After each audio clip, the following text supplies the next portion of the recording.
Hello everyone, welcome to Math Science YouTube channel. In this class we will discuss about types of chemical reactions. तो ये class के अंदर students हम discuss करने वाले हैं टाइप्स ऑफ केमिकल रिएक्शंस के बारे में. ओके, तो आज के सेशन के अंदर टाइप्स ऑफ केमिकल रिएक्शन है exothermic reactions, endothermic reactions, oxidation reactions, reduction reactions and redox reactions. तो ये सारी रिएक्शंस के बारे में एक क्लास के अंदर हमें स्टडी करना है. Okay, with example. तो first we have to start exothermic reactions. तो कई सारे स्टूडेंट्स के मन में कई सारे क्वेश्चन अराइज होते हैं कि sir what is called exothermic reactions. Exothermic reactions क्या है और what is meaning of exothermic, और एक्सोथर्मिक का मीनिंग क्या है. तो आप देख सकते हो स्टूडेंट्स, एक्सो का मीन्स होता है रिलीज. एक्सो का मीनिंग होगा रिलीज और थर्मिक का मीनिंग होगा स्टूडेंट्स हीट. ओके, जो भी रिएक्शंस के दौरान हीट एनर्जी रिलीज होती तो वही रिएक्शंस को हम बोलेंगे that is called exothermic reactions. तो देखते हैं विथ डेफिनेशन. तो reactions in which heat is release, the reactions in which heat is release along with the formations of product. जब प्रोडक्ट फॉर्म होगी तो उसके साथ एक टाइप की एनर्जी भी रिलीज होगी, तो जिसे हम बोलेंगे हीट एनर्जी. और जब हीट एनर्जी रिलीज होती है तो वही टाइप्स वाले रिएक्शंस को हम बोलेंगे एक्सोथर्मिक रिएक्शंस. तो ये सिंपल सी डेफिनेशन हो गई एक्सोथर्मिक रिएक्शंस की. चलो देखते हैं फिर से उसकी definition. The reactions in which heat is release along with the formations of the product are called exothermic reactions. और उसका बेस्ट एग्जांपल है burning of natural gas. Burning of natural gas. तो बर्निंग तो आपको पता होगा क्योंकि प्रीवियस क्लास के अंदर आप लोगों ने मैग्नीशियम रिबिन को बर्न की थी, इसीलिए बर्निंग तो आपको पता है, बर्निंग टेस्ट. लेकिन यहाँ मुझे बर्न करना है एक सब्सटेंस को, और वो केमिकल सब्सटेंस है नेचुरल गैस. तो व्हाट इज नेचुरल गैस. तो नेचुरल गैस किसे बोलते हैं और कहाँ से मिलता है. जो हमें नेचुरली मिलता है उसे हम बोलते हैं नेचुरल गैस. और नेचुरल गैस में वैसा नेचुरली मिलने वाला गैस है हमारे पास मीथेन. कौन है, मीथेन. और मीथेन का केमिकल फॉर्मूला है CH4. ओके, और दूसरी बात कि आपको मीथेन को बर्न करना है. तो किसी भी चीज़ को जब बर्न करो, कोई भी केमिकल सब्सटेंस को आप कंबस्ट करो यानी बर्न करो, तो बर्निंग एजेंट फिक्स होता है और वो बर्निंग एजेंट है ऑक्सीजन. ओके, जिस तरह से आपको अपने प्रीवियस क्लास के अंदर मैग्नीशियम रिबिन को बर्न किया था तो मैग्नीशियम की रिएक्शन हुई थी ऑक्सीजन के साथ. क्यों ऑक्सीजन के साथ ही हुई थी, because oxygen is a burning agent.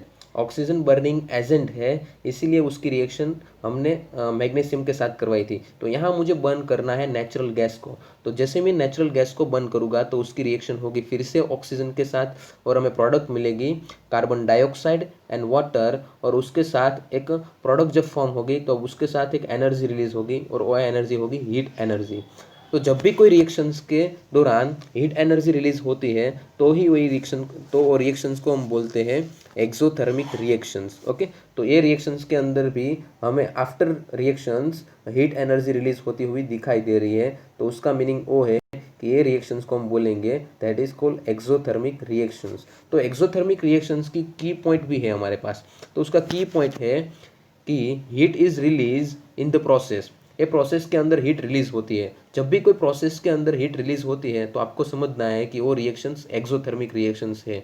एक्सो का मीनिंग आपको मैंने अच्छी तरह से बताया है, रिलीज होता है. ओके, तो यहाँ हमारा एक्सोथर्मिक रिएक्शंस कंप्लीट होता है. और सेकंड उसके जैसा ही है लेकिन उससे अपोजिट है. तो देखते हैं सेकंड. ओके, तो second one is that endothermic reactions. तो एंडोथर्मिक रिएक्शंस के बारे में डिस्कस करेंगे जो उसके एक्सोथर्मिक रिएक्शंस के अपोजिट है. ओके, चलो. तो एंडो का मीनिंग फर्स्ट ऑफ ऑल क्या होता है, what is meaning of endothermic. Okay, तो एंडो का मीनिंग स्टूडेंट्स यहाँ होगा एब्जॉर्ब. एंडो का मीनिंग क्या होगा, एब्जॉर्ब. तो एंडो मीन्स एब्जॉर्ब, और थर्मिक का मीनिंग तो आपको पता ही है, थर्मिक का मीनिंग होता है हीट. जो रिएक्शंस के दौरान हीट एब्जॉर्ब होती है, जो रिएक्शंस के दौरान हीट एब्जॉर्ब होती है तो ही वो रिएक्शंस को बोलते हैं एंडोथर्मिक रिएक्शंस. तो देखते हैं with definitions. Reactions in which energy is absorb. Reactions in which energy is absorb एक की पॉइंट की तरह काम कर रहा है. Energy is absorb are known as endothermic reaction. Simple सी डेफिनेशन है कि कोई भी रिएक्शंस के दौरान अगर एनर्जी, हीट एनर्जी एब्जॉर्ब हो रही है तो ही वो रिएक्शंस को बोल सकते हैं it is called endothermic reactions. तो example of the endothermic reactions. तो एग्जाम्पल देखते हैं हम विथ एक्टिविटी। एग्जाम्पल जो है वो हमारी टेक्स्ट बुक की एक्टिविटी है, तो एक्टिविटी के साथ हम देखेंगे एग्जाम्पल। ओके, तो first we take one beaker. तो आपको फर्स्ट ऑफ ऑल एक बीकर लेना है। ओके, चलो वो बीकर मैंने अच्छे से ले लिया है। ओके, अब वो बीकर के अंदर आपको 2 सब्सटेंस ऐड करने हैं। तो फर्स्ट सब्सटेंस ऐड 2 ग्राम बेरियम हाइड्रोक्साइड। तो फर्स्ट सब्सटेंस आपको ऐड करना है 2 ग्राम बेरियम हाइड्रोक्साइड को ऐड करना है। ओके, और उसके बाद आपको ऐड करना है 1 ग्राम, क्या ऐड करना है 1 ग्राम अमोनियम क्लोराइड। 1 ग्राम अमोनियम क्लोराइड। तो फर्स्ट ऑफ ऑल आपने ऐड किया था 2 ग्राम बेरियम हाइड्रोक्साइड और उसके बाद आपने ऐड किया 1 ग्राम अमोनियम क्लोराइड। जब दोनों सब्सटेंस अंदर मिक्स हो गए तो एक रिएक्शंस क्रिएट होगी, और वो रिएक्शंस कौन से टाइप की है, which types of reactions. Okay, तो ये रिएक्शंस आपको पता चलेगा अभी। जैसे वो दोनों सब्सटेंस मिक्स होते हैं उसके बाद आपको अपने पाम से ये बीकर को टच करना है, अपने हैंड से या पाम से ये बीकर को टच करना है। तो जैसे ही आप बीकर को टच करोगे तो आपको बीकर थोड़ा कोल्ड लगेगा। क्या लगेगा, कोल्ड। तो उसका मीनिंग वो हुआ कि ये रिएक्शंस में एनर्जी एब्जॉर्ब हुई है, हीट एनर्जी एब्जॉर्ब हुई है। जब हीट एनर्जी एब्जॉर्ब होती है तब वो कंटेनर हमें कोल्ड फील होता है। ओके, चलो, लेकिन जब वो बीकर आपको हॉट फील हो तो आपको समझना है कि ये एक्सोथर्मिक रिएक्शंस है, लेकिन यहाँ ये बीकर जो है वो कोल्ड फील होगा। ओके, इसीलिए ये रिएक्शंस को हम बोलेंगे एंडोथर्मिक रिएक्शंस। तो इस तरह से उसका ऑब्जर्वेशंस एक्सपेरिमेंट भी आप कर सकते हो। ओके, अगर आपके पास केमिकल सब्सटेंस हो तो देखते हैं उसके की पॉइंट क्या है। तो उसके की पॉइंट में स्टूडेंट्स वो है कि the key point is heat is absorb. Simple सा है कि हीट जब एब्जॉर्ब होती है तो ही उसे बोलते हैं एंडोथर्मिक रिएक्शंस, और एंडो का मीनिंग होता है एब्जॉर्ब। तो यहाँ हमारे एक्सोथर्मिक रिएक्शंस और एंडोथर्मिक रिएक्शंस कंप्लीट होते हैं। ओके, और दोनों कई बार एग्जाम में क्वेश्चन भी वैसे आते हैं कि what is difference between endothermic और exothermic reactions with example. Okay, तो डिफरेंस भी आपको अच्छी तरह से नोट कर लेना है। ओके, और सेकेंड टाइप्स है हमारा केमिकल रिएक्शंस का oxidation reactions and reduction reactions. तो ये दोनों भी अपोजिट है एक दूसरे के। ओके, जिस तरह से एक्सो और एंडो थे उस तरह से ऑक्सीडेशन और रिडक्शन है। तो देखते हैं फर्स्ट, तो ऑक्सीडेशन में क्या होगा। तो फर्स्ट ऑफ ऑल आप डेफिनेशन एक्सप्लेन करो। आपको देख सकते हैं कि मैंने यहाँ ऑक्सीजन लिया और हाइड्रोजन, और यहाँ भी मैंने ऑक्सीजन लिया और हाइड्रोजन। तो आप देख सकते हो स्टूडेंट्स। ओके, तो फर्स्ट देखेंगे ऑक्सीडेशंस। तो जो भी रिएक्शंस के अंदर ऑक्सीजन क्या होते हैं, ऐड होते हैं। जो भी रिएक्शंस के अंदर ऑक्सीजन ऐड होते हैं तो वो रिएक्शंस को बोलते हैं ऑक्सीडेशंस। अगर अदर डेफिनेशन देनी है तो इस तरह से, अगर कोई भी रिएक्शंस के अंदर हाइड्रोजन क्या होते हैं, रिमूव। कोई भी रिएक्शंस के अंदर हाइड्रोजन रिमूव होते हैं तो भी वो रिएक्शंस को हम क्या बोलेंगे, तो भी वो रिएक्शंस को हम बोलेंगे ऑक्सीडेशंस। तो इस तरह से डेफिनेशन प्रिपेयर हुई है कि the additions of oxygens, the additions of oxygens to a substance. कोई सब्सटेंस के अंदर ऑक्सीजन ऐड होता है तो इट इज कॉल्ड ऑक्सीडेशंस। और सेकंड डेफिनेशन हाइड्रोजन थ्रू देनी है। तो the removal of hydrogens, the removal of hydrogens from a substance. कोई भी सब्सटेंस के अंदर से हाइड्रोजन रिमूव होता है तो भी उसे बोलते हैं ऑक्सीडेशन। ओके, तो दोनों में से कोई एक प्रोसेस हो तो आपको बोलना है ऑक्सीडेशंस। अब उसकी अपोजिट डेफिनेशन देखते हैं रिडक्शन की। तो अगर कोई भी रिएक्शंस के दौरान यहाँ ऊपर हो रहा है हाइड्रोजन ऑक्सीजन ऐड, तो यहाँ होगा रिमूव। अगर आपको ऑक्सीजन कोई भी सब्सटेंस में से रिमूव होता हुआ दिखाई दे तो आपको समझना है कि वो रिएक्शंस कौन से टाइप के हैं, और रिएक्शन से रिडक्शन टाइप के। अब दूसरी तरह से डेफिनेशन भी दे सकते हो कि अगर कोई भी सब्सटेंस में हाइड्रोजन क्या हो, ऐड हो। अगर हाइड्रोजन ऐड हो तो भी उसे बोल सकते हैं रिडक्शंस। तो दोनों डेफिनेशन को अच्छी तरह से प्रेजेंट करते हैं। चलो, फर्स्ट डेफिनेशन है the additions of hydrogen, the additions of hydrogens to a substance. कोई सब्सटेंस के अंदर हाइड्रोजन ऐड होता है तो दैट इज कॉल्ड रिडक्शंस। और सेकंड डेफिनेशन है रिमूवल ऑफ ऑक्सीजन्स। अगर कोई सब्सटेंस के अंदर से ऑक्सीजन रिमूव होता है, ओके, तो उसे बोलते हैं दैट इज कॉल्ड रिडक्शंस। तो दोनों प्रोसेस उम्मीद रखता हूँ कि सभी लोगों को अच्छी तरह से समझ में आ गई होगी। ओके, तो चलो आओ देखते हैं उसके एग्जाम्पल, क्योंकि एग्जाम्पल से हमें ज़्यादा पता चलेगा। ओके, तो ये आपके सामने एग्जाम्पल है रिडक्शंस और ऑक्सीडेशन रिएक्शंस का। तो आप देख सकते हैं स्टूडेंट्स, तो यहाँ मैंने लिया हुआ है एक सब्सटेंस जिसका नाम है कॉपर ऑक्साइड। और यहाँ मैंने लिया हुआ है हाइड्रोजन। तो जब कॉपर ऑक्साइड की रिएक्शंस हाइड्रोजन के साथ होगी तो आपको मिलेगा कॉपर और यहाँ मिलेगा H2O। तो आप देखकर बता सकते हो कि कौन से टाइप की रिएक्शन है। तो आप इजीली देखकर बता सकते हो कि यहाँ आपका कॉपर है और यहाँ हाइड्रोजन है, तो दोनों में से मोर रिएक्टिव कौन है? तो दोनों में से मोर रिएक्टिव है hydrogen. Hydrogen is a more reactive than copper. Hydrogen is a more reactive than copper, इसीलिए हाइड्रोजन कॉपर को इजी डिस्प्लेस करेगा।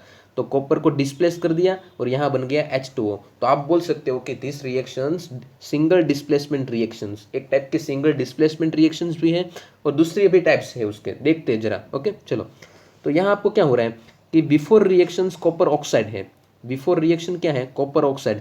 लेकिन जब आफ्टर रिएक्शंस ओनली कॉपर रहता है, तो आप सभी को पता चल गया कि सर बिफोर रिएक्शन उसके साथ ऑक्सीजन था, लेकिन आफ्टर रिएक्शंस ऑक्सीजन क्या हो गया? आफ्टर ऑक्सीजन, ऑक्सीजन क्या, आफ्टर रिएक्शंस ऑक्सीजन रिमूव हो गया, यानी रिमूवल ऑफ ऑक्सीजन। क्या हुआ? रिमूवल ऑफ ऑक्सीजन, तो उसे बोलते हैं रिडक्शंस। आपने अभी डेफिनेशन देखी है कि कोई भी रिएक्शंस के अंदर से जब ऑक्सीजन रिमूव होता है तो उसे बोलते हैं रिडक्शंस। और हाइड्रोजन क्या होता है? ऐड, तो भी उसे बोलते हैं रिडक्शंस, लेकिन यहाँ हो रहा है रिमूव ऑफ ऑक्सीजन्स। चलो देखते दूसरे सब्सटेंस की ओर, यानी दूसरे रिएक्टेंट की ओर। ओके, तो दूसरा रिएक्टेंट हमारे पास है हाइड्रोजन गैस। तो हाइड्रोजन गैस आफ्टर रिएक्शंस क्या हो जाते हैं? उसके अंदर ऑक्सीजन ऐड होता है, देख रहे हो आप। तो यहाँ हुआ एडिशंस ऑफ ऑक्सीजन्स। क्या हुआ? Additions of oxygens. तो आपको पता है स्टूडेंट्स कि कोई भी सब्सटेंस के अंदर ऑक्सीजन ऐड होता है तो उसी रिएक्शंस को हम बोलते हैं ऑक्सीडेशंस। क्या बोलते हैं? ऑक्सीडेशंस। ओके, तो यहाँ दोनों रिएक्शंस हो रही है, देखो ऑक्सीडेशन भी हो रहा है और रिडक्शन भी हो रहा है। लेकिन आपको सिर्फ ये पॉइंट नोट करना है कि copper oxide is getting reduce, copper oxide is getting reduce, क्योंकि यहाँ रिड्यूस हो रहा है। Okay, copper oxide is getting reduce and hydrogen is getting oxidize, क्योंकि कॉपर ऑक्साइड का एग्जाम में कई सारे स्टूडेंट्स वो भूल करते हैं कि वो बोलते हैं कि copper is getting reduce. Copper reduce नहीं हो रहा है, कॉपर ऑक्साइड रिड्यूस हो रहा है। ये पॉइंट नोट कर लेना, ये एमसीक्यू के लिए इंपॉर्टेंस पॉइंट है। कभी भी आपको ये भूल नहीं करनी है कि copper is getting reduce, copper getting reduce नहीं है, copper is not getting reduce, copper oxide is getting reduce. Okay, और उस तरह से hydrogen is getting oxidize but water is not getting oxidize, water oxidize नहीं हो रहा है। ओके चलो, तो देखते हैं कि रिएक्टेंट के सब्सटेंस पे आपको वेट देना है ज़्यादा। ओके, तो चलो, तो copper oxide is getting reduce and hydrogen is getting oxidize. Okay, क्योंकि हाइड्रोजन का ऑक्सीडेशन हो रहा है और कॉपर ऑक्साइड का रिडक्शन हो रहा है। तो आप देख सकते हो copper oxide is oxidizing agent, a sir की ऑक्सीडाइजिंग एजेंट। ओके, तो जिसका रिडक्शन होगा ना, जिसका रिडक्शन होगा, यहाँ रिडक्शन हो रहा है कॉपर ऑक्साइड का, तो जिसका रिडक्शन हो उसे हम क्या बोलेंगे? ऑक्सीडाइजिंग एजेंट, उसे हम बोलेंगे ऑक्सीडाइजिंग एजेंट, क्योंकि उसका रिडक्शन हो रहा है लेकिन वो किसी और को ऑक्सीडाइज भी कर रहा है। ओके, आपको बता दूं कि ये क्या कर रहा है? किसी और को ऑक्सीडाइज कर रहा है। एक जो कॉपर ऑक्साइड है वो H2 को क्या कर रहा है? ऑक्सीडाइज कर रहा है, क्योंकि उसका एक ऑक्सीजन जो है वो दे रहा है हाइड्रोजन को, इसीलिए वो ऑक्सीडाइज कर रहा है। किसे ऑक्सीडाइज कर रहा है? H2 को। ओके, तो इसीलिए वो क्या हुआ? Oxidizing agent. तो जिसका रिडक्शन होगा वो हमेशा कहलाएगा ऑक्सीडाइजिंग एजेंट, और जिसका ऑक्सीडेशन होता है, जिसका ऑक्सीडेशन होता है वो क्या होता है? वो होता है, आपको पता है कि जिसका ऑक्सीडेशन होता है वो होते हैं रिड्यूसिंग एजेंट। तो यहाँ हमारे लिए हाइड्रोजन जो है वो रिड्यूसिंग एजेंट है। क्या है? Reducing agent. ओके, तो ये प्रोसेस है कि जिसका रिडक्शन हो रहा है वो ऑक्सीडाइजिंग एजेंट और जिसका ऑक्सीडेशन हो रहा है वो रिड्यूसिंग एजेंट। तो यहाँ copper oxide is a oxidizing agent and hydrogen is a reducing agent. जब भी आपको कोई केमिकल रिएक्शन दिखे और वो केमिकल रिएक्शंस के अंदर बोथ रिएक्शन हो, यानी रिडक्शन भी हो रहा है और ऑक्सीडेशन भी हो रहा है, तो वो रिएक्शंस को आप बोल सकते हो रेडॉक्स रिएक्शन। क्या बोल सकते हो? Redox reactions. तो this reaction is known as redox reactions. Okay, तो वैसी रिएक्शंस को आप बोल सकते हो रेडॉक्स रिएक्शंस।